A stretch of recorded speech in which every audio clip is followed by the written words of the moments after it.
Hi welcome back. ഞാനിന്ന് വന്നിരിക്കുന്നത് tender coconut കേക്കിൻ്റെ റെസിപ്പി ആയിട്ടാണ്. കരിക്ക് കൊണ്ടുണ്ടാക്കുന്ന കേക്ക് എല്ലാ കടയിലൊന്നും വാങ്ങാൻ കിട്ടില്ല, വാങ്ങാനും നല്ല പ്രൈസ് ആയിരിക്കും. പക്ഷേ ഇത് നമുക്ക് ഈസി ആയിട്ട് വീട്ടിൽ തയ്യാറാക്കി എടുക്കാൻ പറ്റും. ഓവൻ്റെ ഒന്നും ആവശ്യമില്ല, നല്ല സോഫ്റ്റും നല്ല ടേസ്റ്റുമാണ്. അപ്പോൾ നമുക്ക് റെസിപ്പി എങ്ങനെയാണെന്ന് നോക്കാം.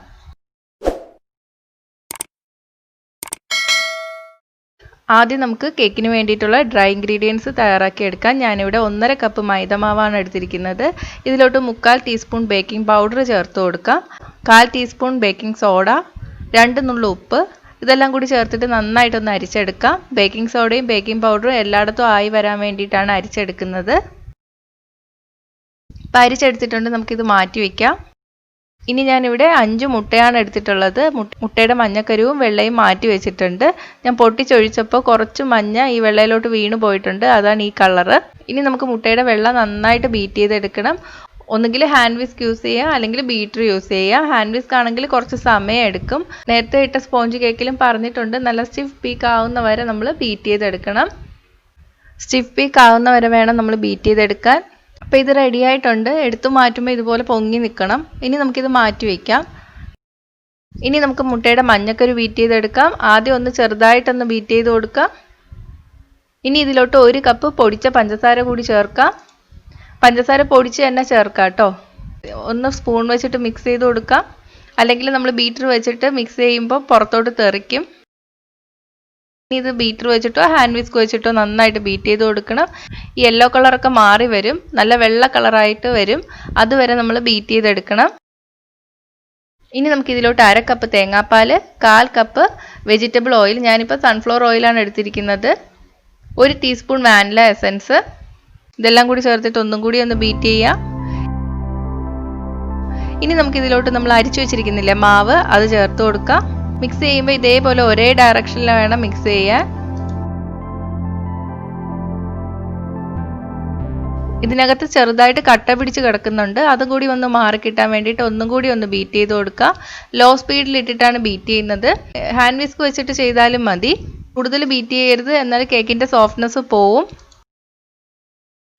ഇനി നമുക്കിതിലോട്ട് ബീറ്റ് ചെയ്ത് വെച്ചിരിക്കുന്ന എഗ് വൈറ്റ് കൂടി ചേർത്ത് കൊടുക്കുക. നന്നായിട്ട് മിക്സ് ചെയ്ത് കൊടുക്കുക. ഇനി ഇത് നമ്മൾ ബീറ്റർ വെച്ചിട്ടൊന്നും ബീറ്റ് ചെയ്യരുത് കേട്ടോ.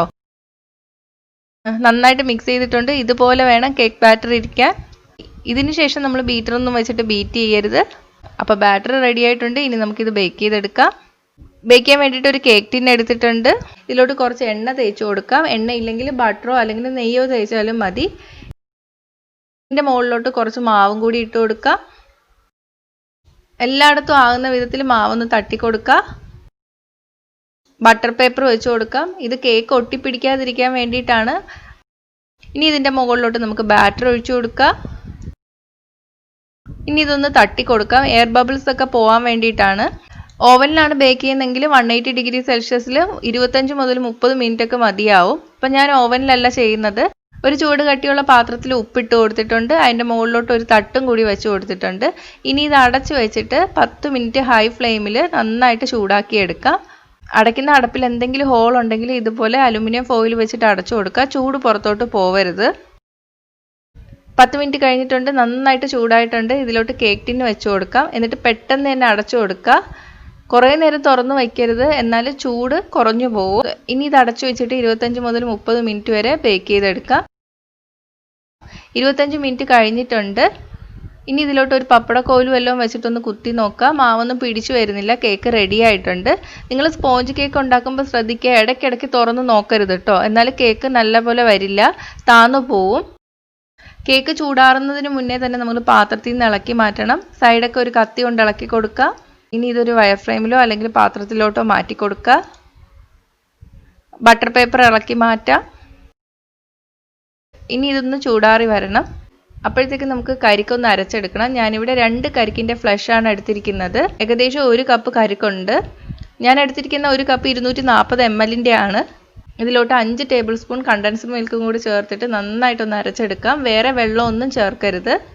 മിക്സിയുടെ ചെറിയ ജാറിലിട്ട് അരച്ചെടുത്താൽ മതി. നന്നായിട്ട് അരച്ചെടുക്കുക.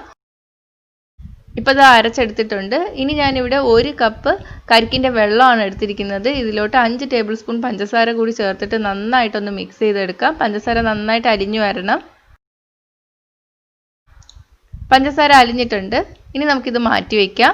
അപ്പോൾ വിപ്പിംഗ് ക്രീം തയ്യാറാക്കി എടുക്കാൻ വേണ്ടിയിട്ട് ഞാൻ ബീറ്ററിൻ്റെ പാർട്ടും പാത്രവും 2 മണിക്കൂറോളം ഫ്രീസറിൽ വെച്ചിട്ട് തണുപ്പിച്ചെടുത്തിട്ടുണ്ട്. ഇനി ഇതിലോട്ട് 1.5 കപ്പ് വിപ്പിംഗ് ക്രീം ഇട്ട് കൊടുക്കുക. നന്നായിട്ട് ബീറ്റ് ചെയ്തെടുക്കുക. ആദ്യം ലോ സ്പീഡിലിട്ട് ബീറ്റ് ചെയ്യുക, എന്നിട്ട് സ്പീഡ് കൂട്ടി കൊടുക്കുക. സ്റ്റിഫ് പീക്ക് ആകുന്ന വരെ ബീറ്റ് ചെയ്തെടുക്കണം. ഹാൻഡ് വിസ്ക് കൊണ്ട് ബീറ്റ് ചെയ്തെടുക്കുക കേട്ടോ. അങ്ങനെയാണ് ചെയ്യുന്നതെങ്കിൽ ഈ വിപ്പിംഗ് ക്രീം വെച്ചിരിക്കുന്ന പാത്രത്തിൻ്റെ അടിയിൽ ഐസ് വെച്ചിട്ടുള്ള ഒരു പാത്രം കൂടി വയ്ക്കുക. ഹാൻഡ് വിസ്ക് വെച്ചിട്ട് ബീറ്റ് ചെയ്യുമ്പോൾ കുറച്ച് സമയം എടുക്കും. അപ്പോൾ തണുപ്പ് പോകാതിരിക്കാൻ വേണ്ടിയിട്ടാണ് താഴെ ഐസ് വെച്ച് കൊടുക്കുന്നത്. ഇതിലോട്ട് 2 ടേബിൾ സ്പൂൺ കരിക്കും കണ്ടൻസ്ഡ് മിൽക്കും കൂടെ അരച്ചത് ചേർത്ത് കൊടുക്കുക. സ്റ്റിഫ് പീക്ക് ആവുന്ന വരെ ബീറ്റ് ചെയ്തെടുക്കണം. അപ്പോൾ ഇത് റെഡി ആയിട്ടുണ്ട്. നമുക്കിത് മാറ്റി വയ്ക്കാം. കേക്ക് തണുത്തിട്ടുണ്ട്, കട്ട് ചെയ്തെടുക്കാം. മുകളിൽ ഈ പൊങ്ങിയിരിക്കുന്ന ഭാഗം നമുക്ക് കട്ട് ചെയ്ത് മാറ്റാം. ഞാൻ നൂല് വെച്ചിട്ടാണ് കേക്ക് കട്ട് ചെയ്തെടുക്കുന്നത്. സൈഡിൽ ഇതുപോലെ കട്ട് ചെയ്ത് കൊടുത്തതിന് ശേഷം ഒരു നൂല് ഇതുപോലെ വെച്ചിട്ട് ഇങ്ങനെ ക്രോസ് ചെയ്ത് പിടിച്ചാൽ മതി. കേക്ക് നന്നായിട്ട് മുറിഞ്ഞു കിട്ടും. അപ്പോൾ ഇനി ഇത് നമുക്ക് 2ആയിട്ട് മുറിച്ചെടുക്കാം. എവിടെ വെച്ചിട്ടാണോ മുറിക്കേണ്ടത് അവിടെ ഒന്ന് അടയാളപ്പെടുത്തി കൊടുക്കുക കത്തി വെച്ചിട്ട്. എന്നിട്ട് ഇതുപോലെ നൂല് ചുറ്റിയിട്ട് നേരത്തെ പോലെ തന്നെ ക്രോസ് ചെയ്തെടുത്താൽ മതി. ഒരു പാടും ഇല്ലാതെ നമുക്ക് കേക്ക് മുറിച്ചെടുക്കാൻ പറ്റും. അപ്പോൾ അതാ 2ആയിട്ട് മുറിച്ചെടുത്തിട്ടുണ്ട്. കരിക്കിൻ്റെ വെള്ളത്തിൽ നമ്മൾ പഞ്ചസാര ഇട്ട് വെച്ചിട്ടില്ലേ, അത് ഇതിലോട്ട് ഒഴിച്ചു കൊടുക്കാം. കേക്ക് നന്നായിട്ട് വെറ്റാക്കി എടുക്കണം. താഴത്തെ പാർട്ടിലാണ് ഞാനിപ്പോൾ ഒഴിച്ചു കൊടുക്കുന്നത്. ചിലപ്പോൾ താഴോട്ട് എത്തില്ല കേട്ടോ. അപ്പോൾ വേണമെങ്കിൽ നമുക്ക് തിരിച്ചു വെച്ചിട്ട് കൂടി ഒന്ന് നനച്ചു കൊടുക്കാം. ഇതുപോലെ തന്നെ എല്ലാത്തിലും ചെയ്തെടുക്കുക. ഇനി ഒരു കേക്ക് ബോർഡ് എടുത്തിട്ടുണ്ട്. കേക്ക് ബോർഡ് ഞാനിത് വീട്ടിലുണ്ടാക്കിയത് തന്നെയാണ്. അപ്പോൾ അതെങ്ങനെയാണ് ഉണ്ടാക്കുന്നതെന്ന് ഞാൻ നേരത്തെ അപ്ലോഡ് ചെയ്തിട്ടുണ്ട്. അത് വേണമെന്നുള്ളവർക്ക് അതിൻ്റെ ലിങ്ക് താഴെ ഡിസ്ക്രിപ്ഷൻ ബോക്സിൽ കൊടുക്കാം. കുറച്ച് വിപ്പിംഗ് ക്രീം ഒന്ന് വെച്ച് കൊടുക്കാം. കേക്ക് ഇതിൽ ഒട്ടിപ്പിടിച്ചിരിക്കാൻ വേണ്ടിയിട്ടാണ്. ഇതിൻ്റെ മുകളിലോട്ട് ഒരു പീസ് വെച്ച് കൊടുക്കാം. ഇനി ഇതിൻ്റെ മുകളിലോട്ട് കരിക്കും കണ്ടൻസ്ഡ് മിൽക്കും കൂടെ അരച്ച് വെച്ചിട്ടില്ലേ, അത് തേച്ച് കൊടുക്കാം. വിപ്പിംഗ് ക്രീം വെച്ച് കൊടുക്കാം. ഞാനിപ്പോൾ പൈപ്പിംഗ് ബാഗിലാക്കിയിട്ടാണ് വെച്ച് കൊടുക്കുന്നത്. സ്പൂൺ കൊണ്ട് കോരി വെച്ചാലും കുഴപ്പമൊന്നുമില്ല. പൈപ്പിംഗ് ബാഗിലൊക്കെ ആക്കി വെച്ചാൽ ഒരേ കട്ടിയിൽ തന്നെ നമുക്ക് വിപ്പിംഗ് ക്രീം വെച്ച് കൊടുക്കാൻ പറ്റും. ഇതിൻ്റെ മുകളിലോട്ട് അടുത്ത പീസ് കേക്ക് വെച്ച് കൊടുക്കുക. നേരത്തെ പോലെ കരിക്കും കണ്ടൻസ്ഡ് മിൽക്കും കൂടെ അരച്ചത് വെച്ച് കൊടുക്കുക. വിപ്പിംഗ് ക്രീം വയ്ക്കാം. വിപ്പിംഗ് ക്രീം സൈഡിലോട്ടും വെച്ച് കൊടുക്കുക. ഇനി നമുക്കിത് ഷേപ്പാക്കി എടുക്കണം. ഇതേപോലെ റൊട്ടേറ്റ് ചെയ്ത് കൊടുക്കാം. ഇനി നമ്മൾ ഷേപ്പ് ചെയ്യുന്ന കത്തി ഇടയ്ക്കിടയ്ക്ക് ഈ ചൂടുവെള്ളത്തിൽ മുക്കിയതിന് ശേഷം ഒന്ന് ഷേപ്പ് ചെയ്തെടുത്താൽ പെട്ടെന്ന് തന്നെ നമുക്ക് ഷേപ്പ് ചെയ്തെടുക്കാൻ പറ്റും. നല്ല വൃത്തിയിൽ ഷേപ്പ് ചെയ്തെടുക്കാൻ പറ്റും. ആദ്യം നമ്മളൊരു ക്രം കോട്ടിംഗ് ആണ് കൊടുക്കുന്നത്. ഒരിക്കൽ കൂടി വിപ്പിംഗ് ക്രീം വെച്ചിട്ട് കോട്ട് ചെയ്തെടുക്കേണ്ടി വരും. ഇതേപോലത്തെ എന്തെങ്കിലും കാർഡ് എടുത്താലും നമുക്ക് ഈസി ആയിട്ട് ഷേപ്പ് ചെയ്യാൻ പറ്റും കേട്ടോ. ആ ഷേപ്പ് ചെയ്യുന്ന ടൂള് തന്നെ വേണമെന്നൊന്നുമില്ല. ഇനി ഇതൊരു 10 മിനിറ്റ് ഒന്ന് ഫ്രിഡ്ജിൽ വയ്ക്കാം. വിപ്പിംഗ് ക്രീം വെച്ച് കൊടുക്കാം. എന്നിട്ട് ഷേപ്പ് ചെയ്തെടുക്കാം. ഭംഗിക്ക് വേണ്ടിയിട്ട് ഇതിൻ്റെ സൈഡിലോട്ട് കുറച്ച് കരിഞ്ഞത് വെച്ച് കൊടുക്കുകയാണ്. ഇനി നമുക്ക് കുറച്ച് ഡെക്കറേഷനും കൂടെ വേണം. കുറച്ച് വിപ്പിംഗ് ക്രീമിൽ ഗ്രീൻ കളർ ചേർത്ത് മിക്സ് ചെയ്ത് കൊടുത്തിട്ടുണ്ടായിരുന്നു. അത് വെച്ചൊന്ന് ഡെക്കറേറ്റ് ചെയ്യുകയാണ്. ഡെക്കറേഷനൊക്കെ നിങ്ങളുടെ ഇഷ്ടമാണ്.